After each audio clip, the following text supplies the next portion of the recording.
Welcome to RealPen's podcast on U.S. healthcare, a pathway forward. Remember, we started with what the heck's happening in U.S. healthcare? Extreme dissatisfaction, a normal response to the model, which we looked at structurally and operationally and said, wow, that probably won't work. So we're going to talk about generally what needs to happen, the structures that could happen. Then we're going to get real detailed about specifically how you manage populations, and then talk about, can this really happen or not? Welcome aboard. Look forward to the time together. We always start with the individual, the only real logical place to start. And we start with, what do individuals need? They need help with healthy habits, social determinants of health, and a friendly, efficient connection with health systems, whether they be local, regional, or centers of excellence. That group builds the health team that produces better health care, and lower cost. Where does the money come from? In the system, it's already there. Harvard has published that 50 billion a year is spent just because of unhealthy diets. There are people that say 80% of healthcare activity is impacted by social determinants of health, and there's waste in the system. So you can go on with publications forever, but we just are not doing it efficiently. Individuals, employers, federal government, state and local government, society in general want better health, healthcare, and lower costs. Community by community, collaborative leadership can and will deliver those goals, benefiting all through win-win financing, capitalization, and operational management. So that's where we should be. But this is where we are. So the pathway forward is becoming clearer, and it all focuses around individuals and individuals having the resources they need for healthier habits, better social determinants of health, and working with personal health nurses in primary care. There's a major structure under this that's a little difficult to get through, but it's a 10-step strategic process for real population health. We've used it for many, many years, decades, and it always works out.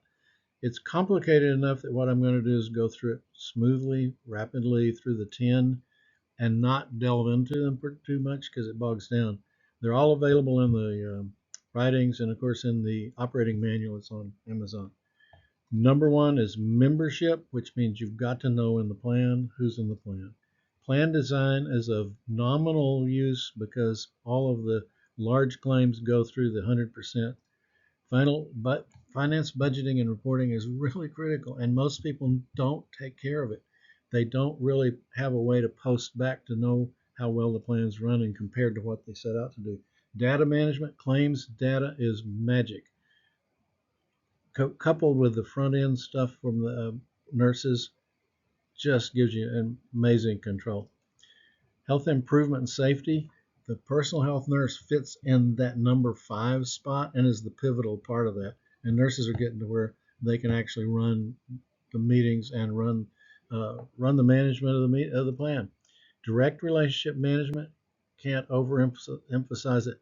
Across these stakeholders, there has to be conversations going on. Pricing and contracting, very interesting, and that's a very deep subject. Pricing is really still off the wall.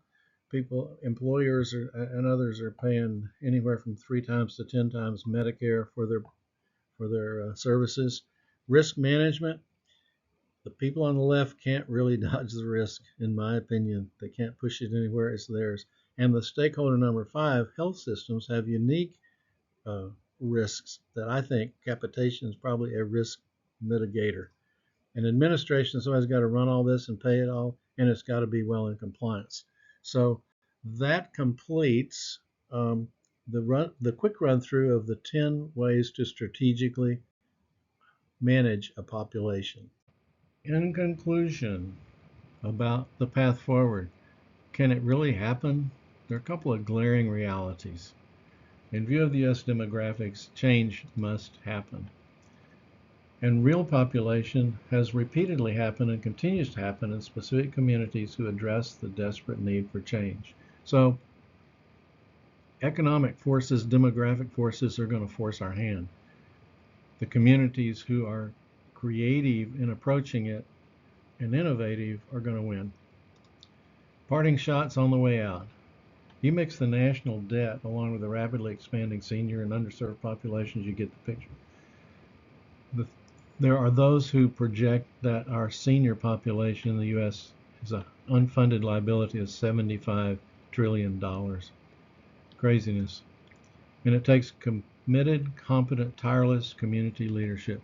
Healthcare is such a key to a local community. Thanks for being here for this podcast, and we'll see you down the road.